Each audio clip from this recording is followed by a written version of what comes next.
Welcome to Token Show, the variety show about things that matter. I'm Lee C. Camp. Today, fear, home, and the Asian American experience.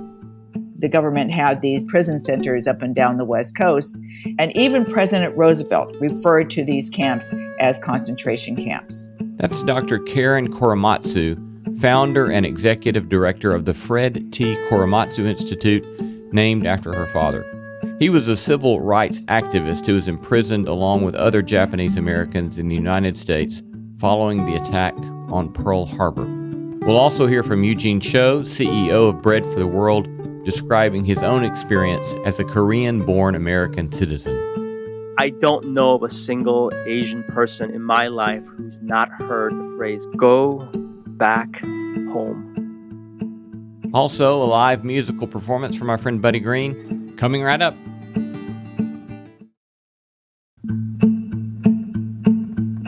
Hello friends, I'm Lee C. Camp, host of Token Show, the variety show honoring truth tellers, justice seekers, and those who do courageous acts of mercy. Today's episode, Fear, Home, and the Asian American Experience. Jewish, Christian, and Islamic traditions, among others, place a high priority upon hospitality. In some of the ancient stories told in these traditions, to extend hospitality may in fact be extending hospitality to God. To withhold hospitality, then, is a potentially foolish proposition. The Greek word used for hospitality in the New Testament is the word philoxenia, which is literally translated love of strangers. It entails a willingness to welcome a stranger into one's own home, to let a stranger make their own home in one's community. This word, philoxenia, is etymologically related to the word xenophobia, a fear of strangers. I think so much of what compels and drives human beings is the psychology of fear. That is Eugene Cho, Korean-American activist and author. More, he says about this modern-day America. Our society runs on the currency of fear. Given the prevalence of such fear, and given his own status as an Asian American, he has a front row seat to speak to the prevalence of xenophobia, that fear of so-called strangers. I don't know of a single Asian person in my life who's not heard the phrase, "Go back home." Both sociological studies and anecdotal evidence point to a troubling rise in anti-Asian American hate crimes, and yet the existing long history of such seems little known. It's an American reality which I remember receiving little to no formal education in either my public or private schooling. He was born in Oakland, California. This is Dr. Fred Korematsu. She's the daughter of Fred Korematsu, who was a civil rights activist and namesake of the Fred Korematsu Institute. He was an American citizen, the son of Japanese immigrants. He grew up just like any other American kid and loved sports and to be with his friends. When the bombing of Pearl Harbor occurred on December 7th, 1941, he was suspicious that maybe Japan might do something crazy because they were going into China at that time. They were invading China and other countries. And then when the Executive Order 9066 was issued by President Franklin Roosevelt on February 19th, 1942, that would forcibly remove anyone of Japanese ancestry from the West Coast and put them in American concentration camps. U.S. President Franklin Roosevelt issued an executive order to displace Japanese Americans on the West Coast and put them in what Roosevelt called concentration camps. First of all, the government had these detention assembly prison centers up and down the West Coast. And then eventually they constructed 10 concentration camps across this country, from as far, from California to Arkansas. And even President Roosevelt referred to these camps as concentration camps. Then what were the camps like once they were incarcerated? This is another part of the story that people don't know about. The government and the military in their haste, especially along the West Coast. So you had the entire state of California, half of Washington to the west, half of Oregon to the west, and then half of Arizona to the west, all those people that were in those zones, zone 1 and 2, they found horse stalls, basically, or racetracks. So racing tracks up and down the West Coast. And all the government did was to whitewash horse stalls, and you had a dirt floor, a light bulb, an iron army cot, a blanket, and it still smelled like manure.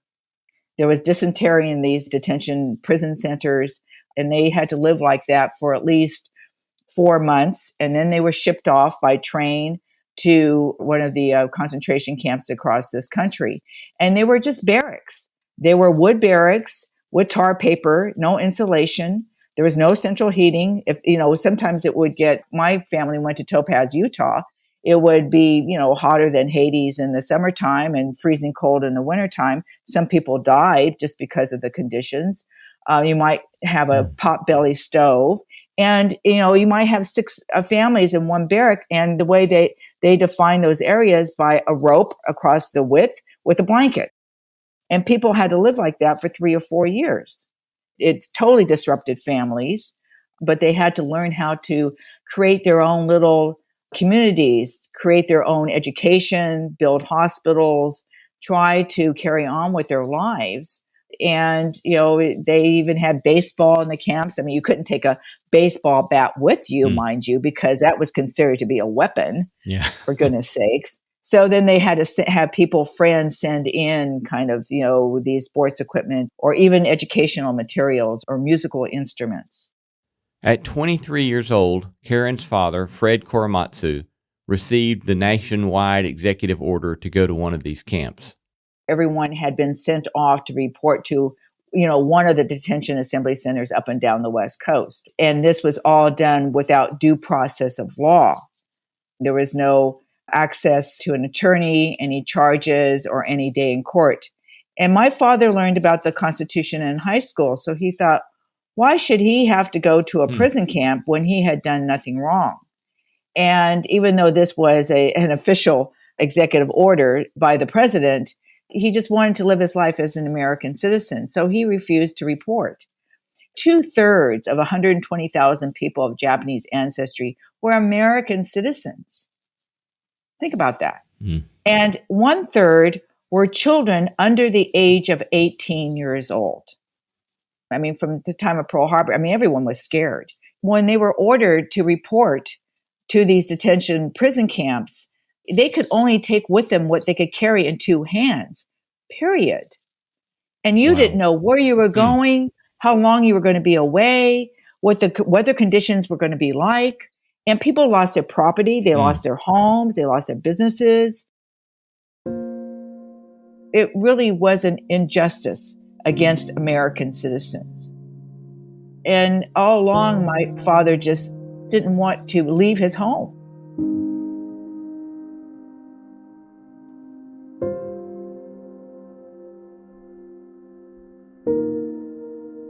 This phrase that Fred Korematsu didn't want to leave his home reminded me about something I heard the week before.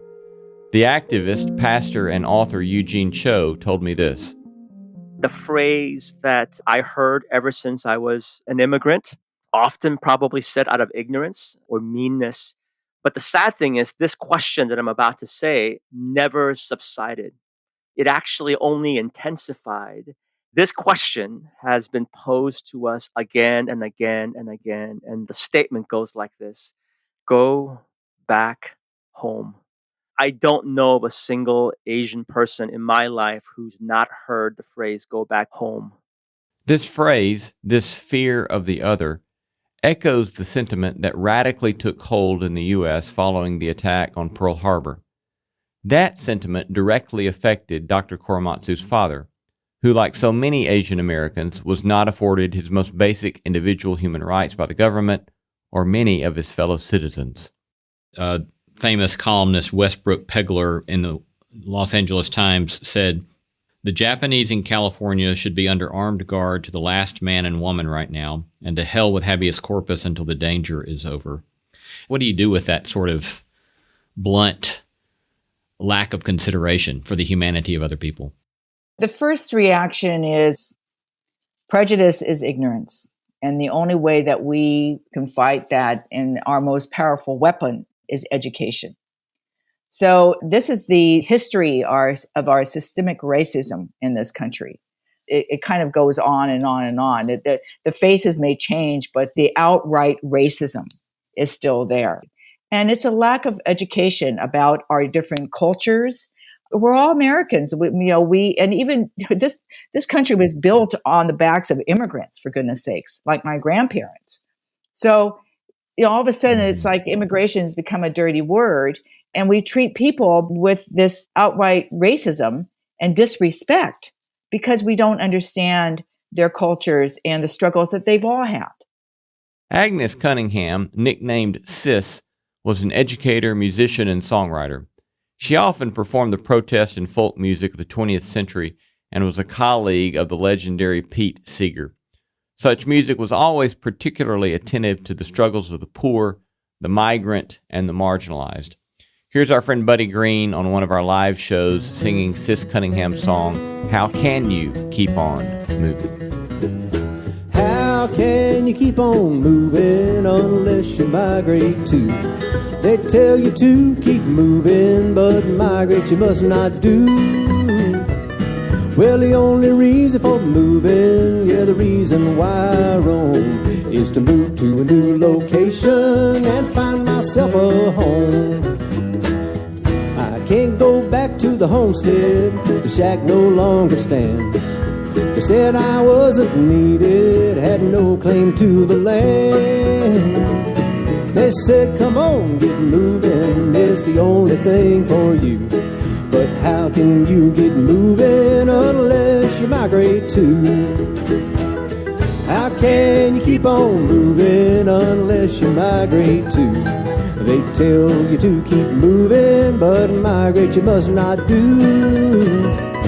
Well, the only reason for moving, the reason why I roam, is to move to a new location and find myself a home. All play.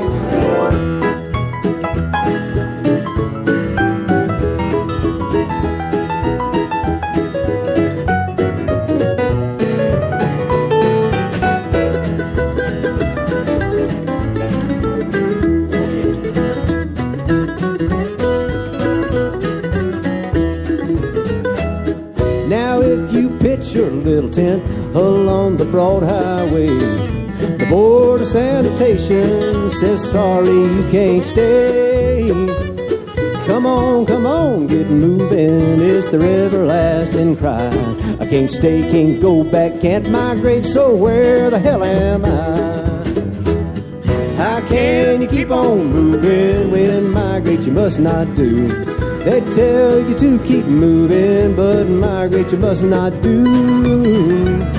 Well, the only reason for moving, the reason why I roam, is to move to a new location and find myself a home. I'll do it again, fellas.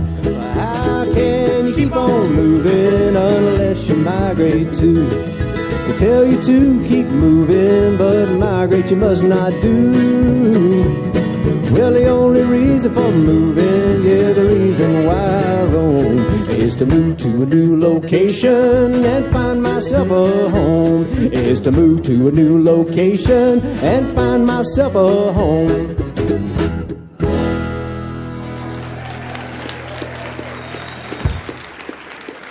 You're listening to Token Show and our episode entitled Fear, Home, and the Asian American Experience.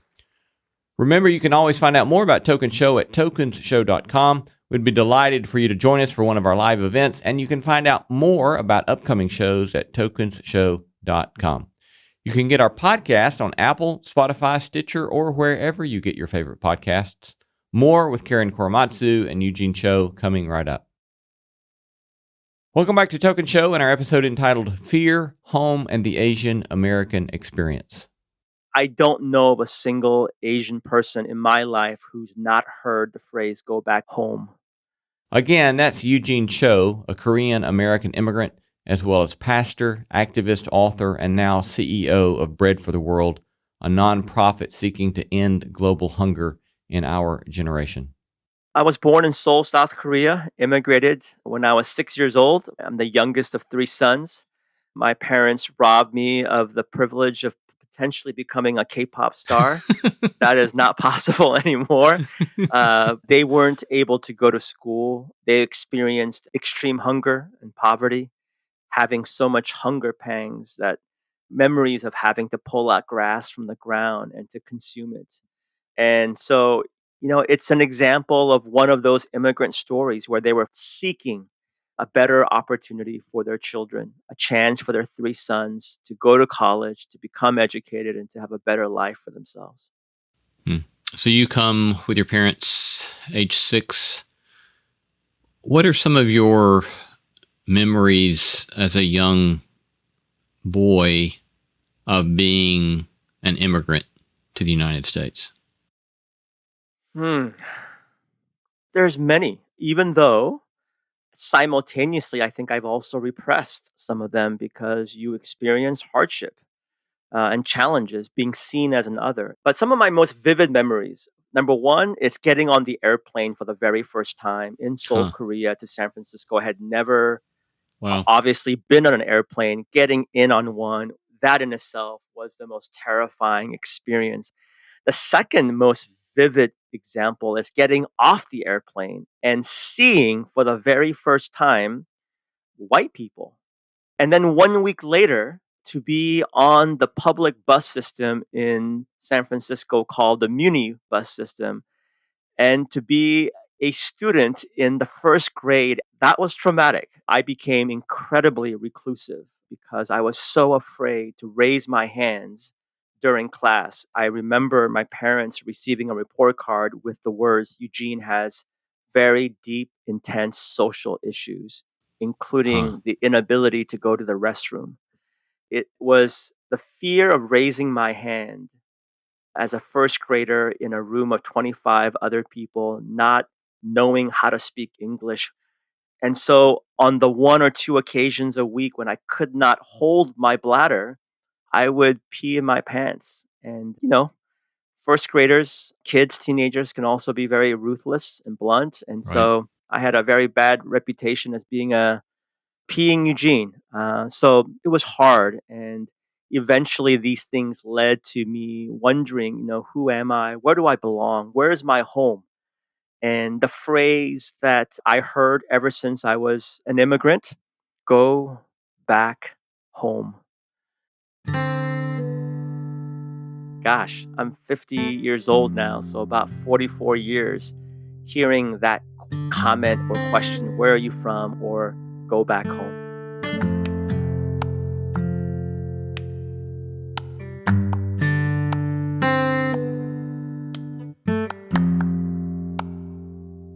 My father just didn't want to leave his home. Again, that's Dr. Karen Korematsu, daughter of civil rights activist Fred Korematsu, who as a 23-year-old Japanese American and U.S. citizen decided simply to stay home in San Leandro, California.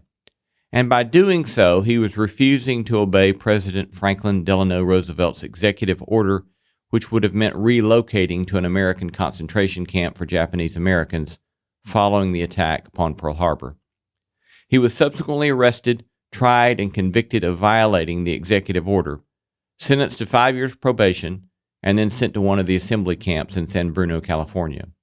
From there, he and his family were forcibly relocated to a camp in Utah.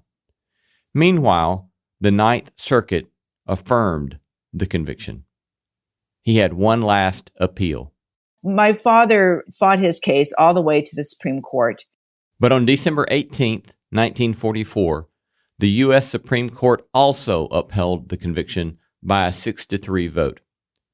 Justice Hugo Black, for the majority, argued that, quote, pressing public necessity may sometimes justify the existence of such restrictions.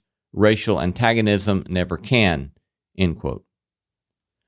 Dr. Korematsu commented on the three dissenting justices who had strong words regarding the decision. The three dissenting opinions are still relevant today. So Justice Jackson referred to it as this lies around like a loaded weapon, ready for anyone to pick up and use with a plausible cause. Justice Murphy in 1944 called it the ugly abyss of racism, and Justice Owen Roberts said it was unconstitutional.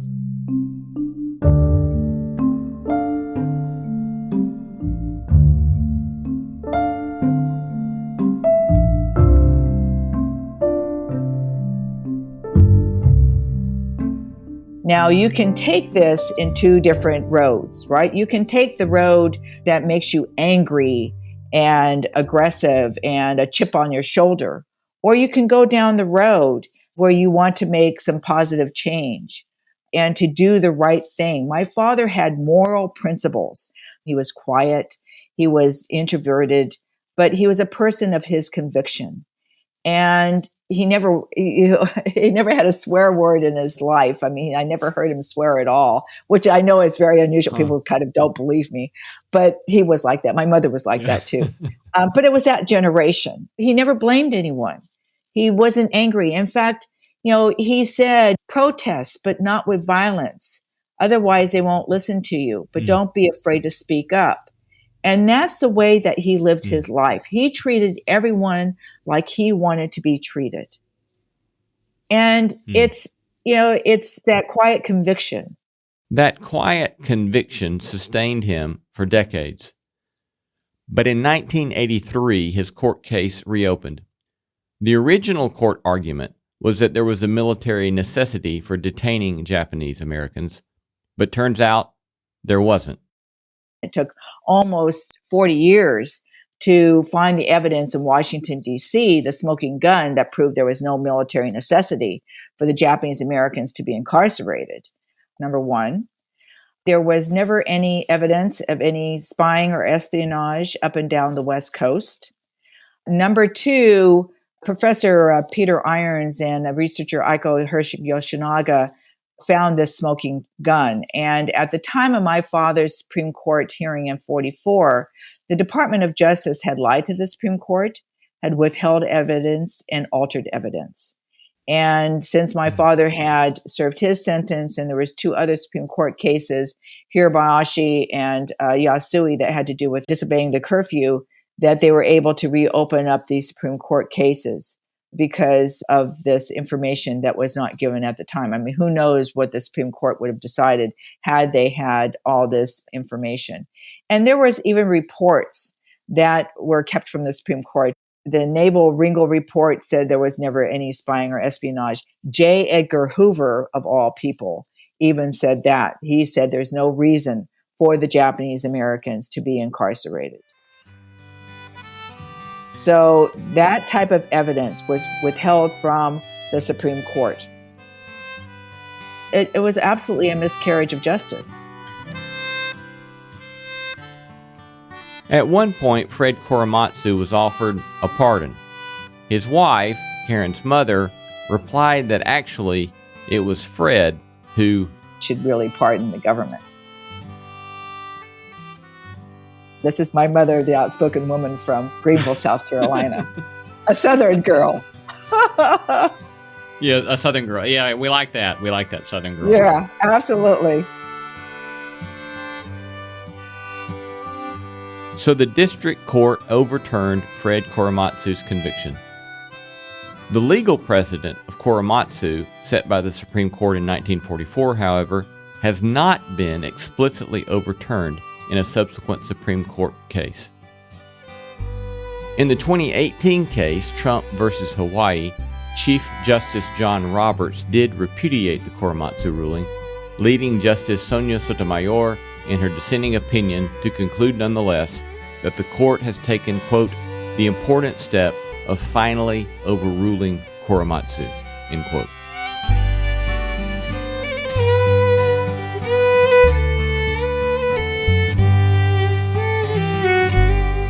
This is Token Show and our episode entitled Fear, Home, and the Asian American Experience.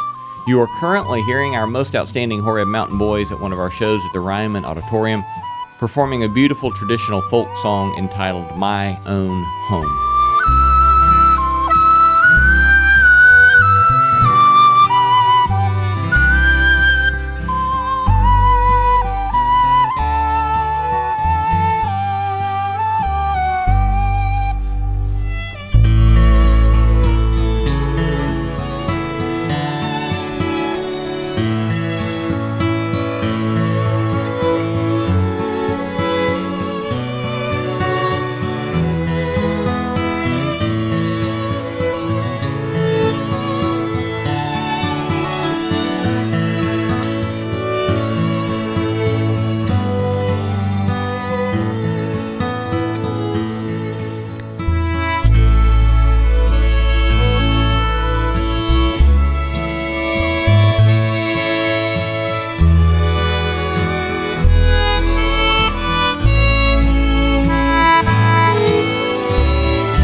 Remember, you can always find out more about Token Show at tokensshow.com.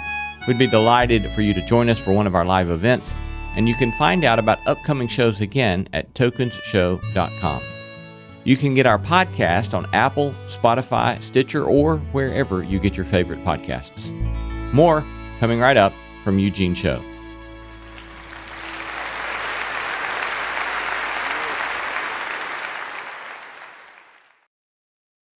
Welcome back to Token Show and our episode entitled Fear, Home, and the Asian American Experience. You begin to really ask that question then where is my home? Where do I belong? What is my identity? Again, that's Eugene Cho, Korean American and CEO of Bread for the World, speaking of the psychological impact of being repeatedly told, go back home. Eugene immigrated to the United States with his family when he was 6 years old. As noted earlier, his parents in Korea had experienced extreme hunger and poverty, having so much hunger pangs that memories of having to pull out grass from the ground and to consume it. It's an example of one of those immigrant stories where they were seeking a better opportunity for their children. And yet experiencing others' fear, their xenophobia, led to Mr. Cho's particular adolescent struggles. I think in some ways, every adolescent begins to have identity questions, but not one that I think speaks directly to belonging. Where is your home? So I really began to wrestle with that, which then began to spiral me into some anger issues. I was really angry at my parents for making the decision to immigrate, to bring us to the United States. And so when I was in middle school, I actually had the opportunity to go back to Korea to visit for the summer for the first time. And I looked at that as my source of deep liberation and a sense of meaning. And what was shocking to me, which then only ratcheted my identity crisis even more, was that when I was in Korea for that 2 months, I actually heard that very same statement said to me by native Koreans. Go back home.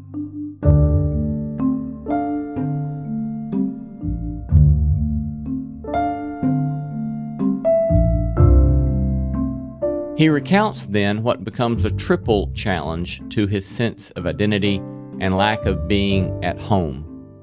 The loss of home in his original homeland, the challenge of being an immigrant in a new homeland, and his sense that his theological commitments as a Christian pastor have also on occasion contributed to a sense of alienation. His acceptance of a status of being something of a stranger in multiple ways, is reflected in his recent book entitled Thou Shalt Not Be a Jerk, A Christian Guide to Politics. The book has, unsurprisingly, gotten him plenty of critics from both the right and the left. I asked him about one chapter entitled Thou Shalt Listen and Build Bridges. Well, so going back to Jesus' words about love your neighbor, I can't imagine meeting Christians and even non-Christians who would not be in support of the idea of loving your neighbors. But you cannot love your neighbors if you don't know your neighbors. And you can't know your neighbors if you don't understand the art of being a human, which means to share stories and to listen to stories. It's incredibly dignifying when you choose to listen to others and vice versa. I do want to acknowledge, yes, I think there's a reality that there are certain conversations that are so outside the realm. And so when somebody wants to speak about inflicting violence and harm, then we have to be emphatically clear that in any healthy civil society, we can't leave room for violence and abuse. But I also want to acknowledge that I think a good chunk of our society who may be seeing things differently, it's just that we're now being dictated by headlines rather than the actual opportunity to engage in friendships and relationships. And I'm not here trying to sound overly spiritual, but I think the more I grow as a Christian and the more I study Jesus' life, he is hospitality personified in the flesh. His invitation to Levi, the tax collector, who was hated by everyone for the obvious reasons. I mean, he was the worst of the worst, a betrayer of his own people who stole on top of the tax money for the other Roman villainous empire. And for Jesus to befriend him, to humanize him, to have a meal with him, to love him, I don't know. It's stunning.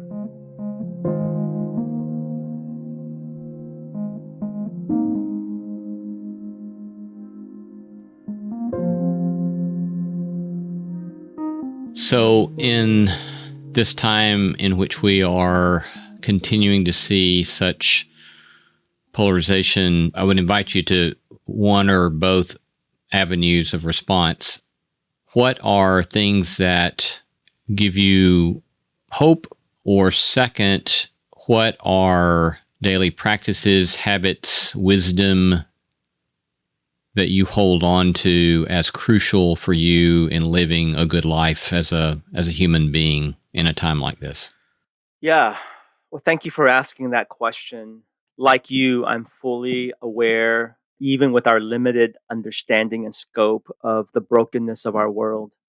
And the last year and a half, 14, 15 months in our nation and around the world, I mean, it's unthinkable to try to grasp what we've experienced. Collective trauma, the global pandemic, social injustice, police brutality, to see Black and brown bodies slain. We've seen the unimaginable surge and rise of Asian American Pacific Islander hate and racism.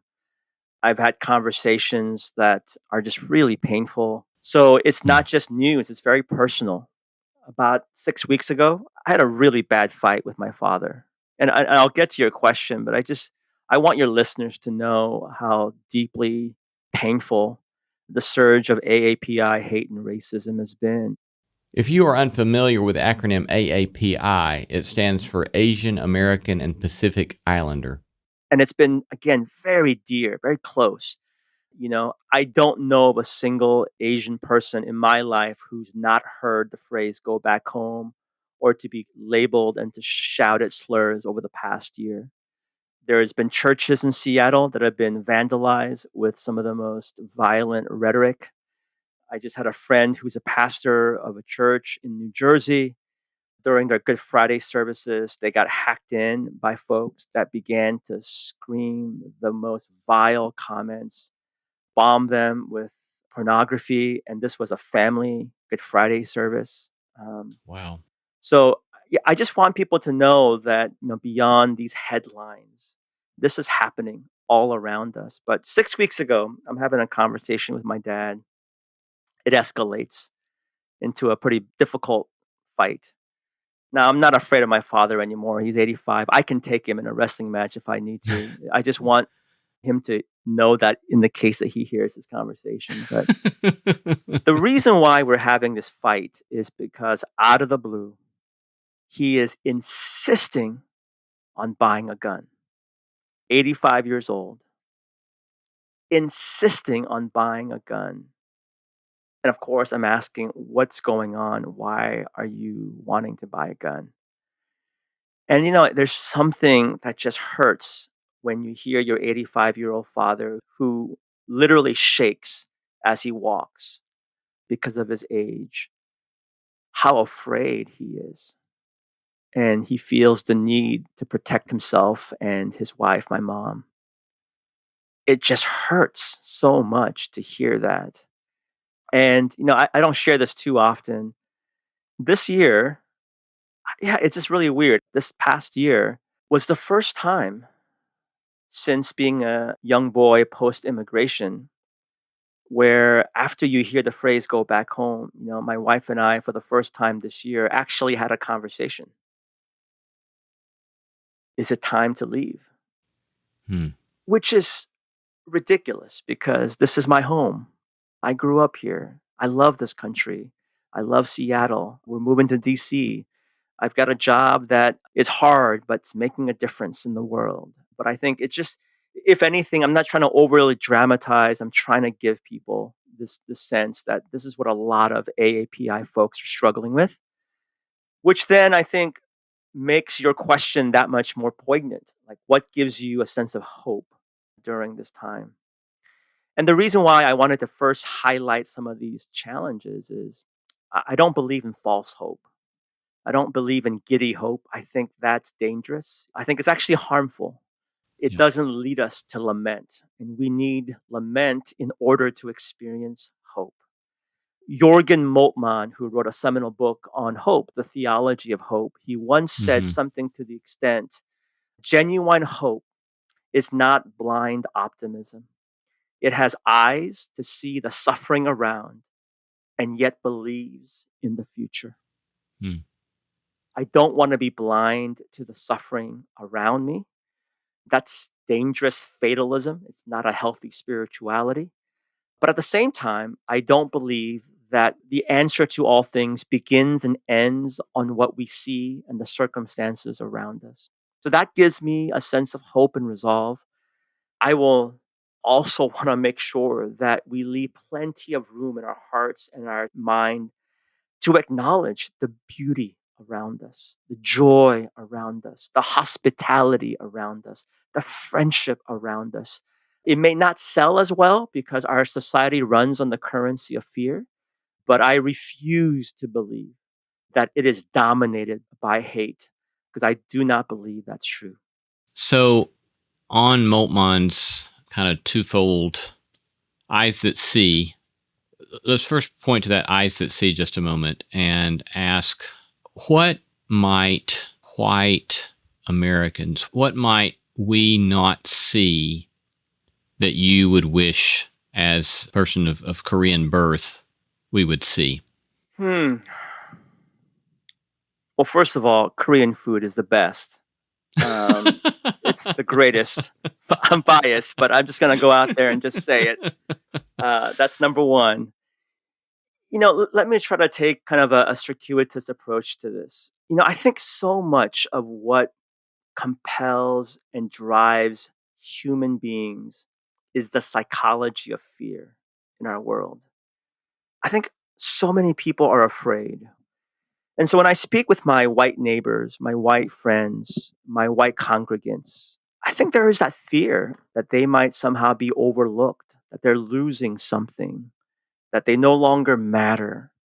And I would just want to acknowledge that in a culture where it sometimes feels as if there's a lot of heaviness of accusation and pummeling of quote unquote, white America, and for those who might identify as white evangelicals.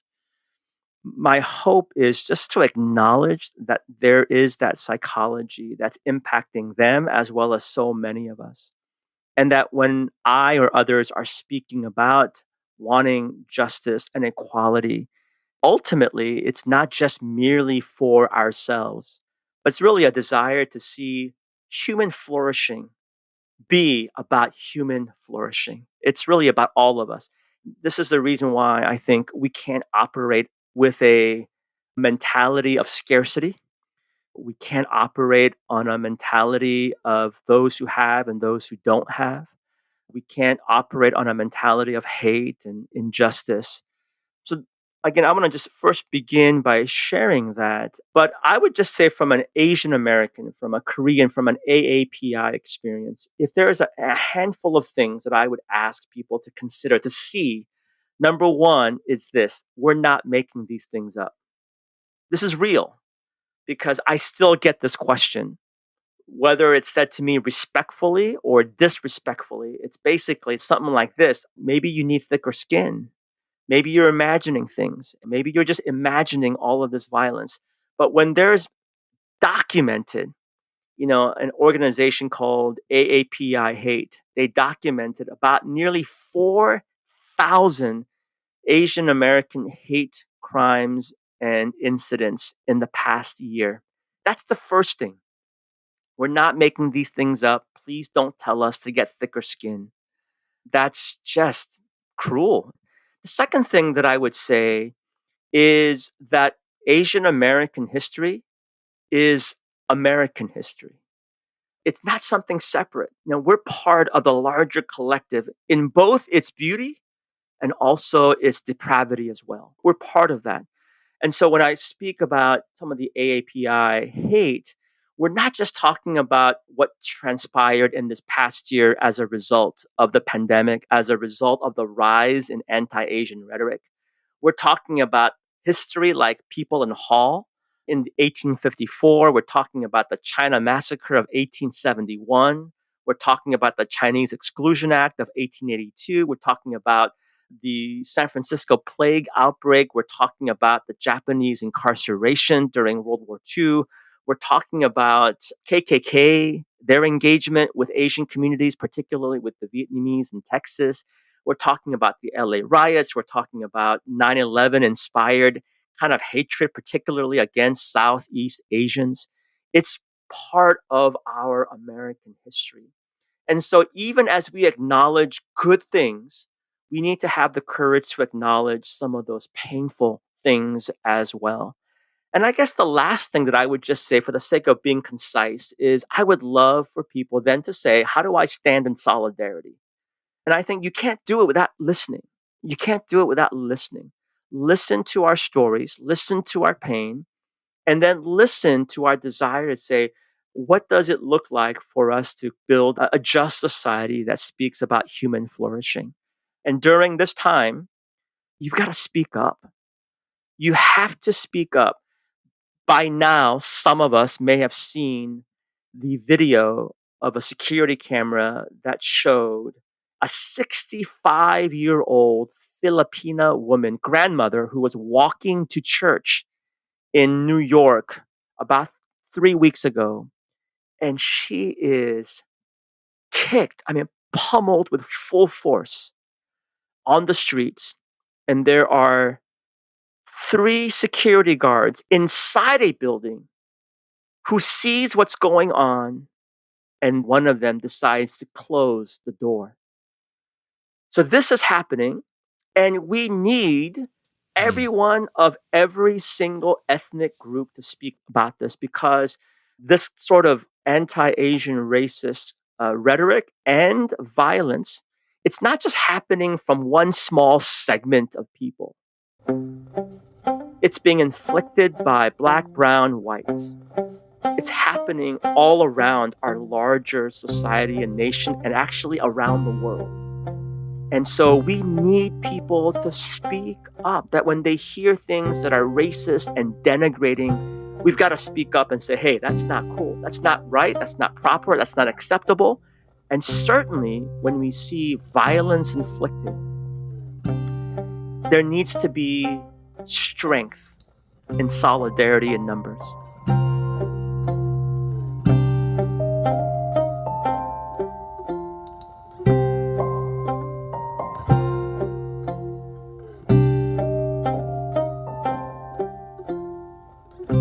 How does someone who, as a first grader, had a fear of raising their hand in class such that it led to sharp embarrassment in front of your classmates, who then, as an adolescent, develops a stuttering problem because of your social anxiety, how does one move from that to being someone who has the capacity to stand publicly or to write publicly so that you're going to get castigated by people on either the right or the left? How does that happen?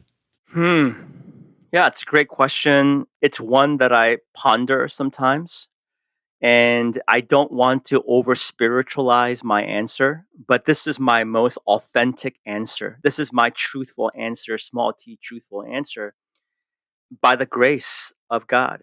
I truly believe that, to go from a very angry, suicidal, depressed young man who was struggling with all of those things.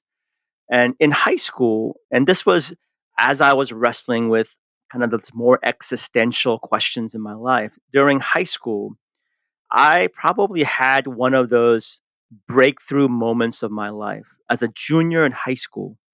At the zenith of some of my fear and anxiety, I realized that I needed to confront some of my fears. If I didn't, it was going to paralyze me for the rest of my life.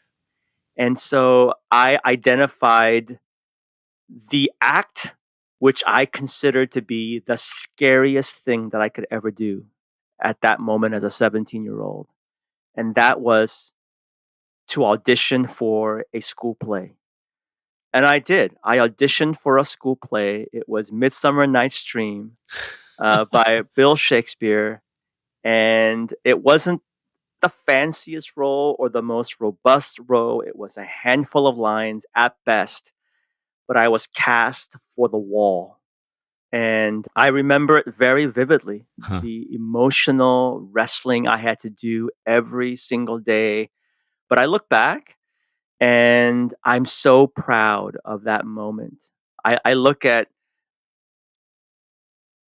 I was not expecting to get so emotional sharing this story. It's been a while since I shared this story, but I think if I had the privilege of speaking to 17-year-old Eugene right at this moment, I would just say, I'm so proud of you, because I know how much it took for me to do that.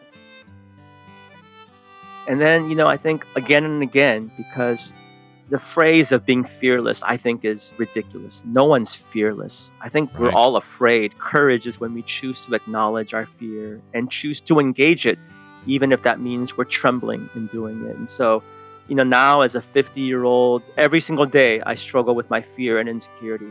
Every day. And I'm being very truthful here. But I think this is what it means to be human. We acknowledge these things, and yet we decide to move forward little by little. Sometimes you take a couple steps back, sometimes you move forward, but that's been kind of the story of my life.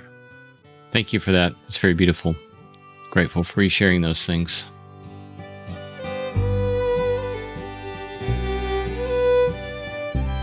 You have been listening to Token Show and our episode entitled Fear, Home, and the Asian American Experience.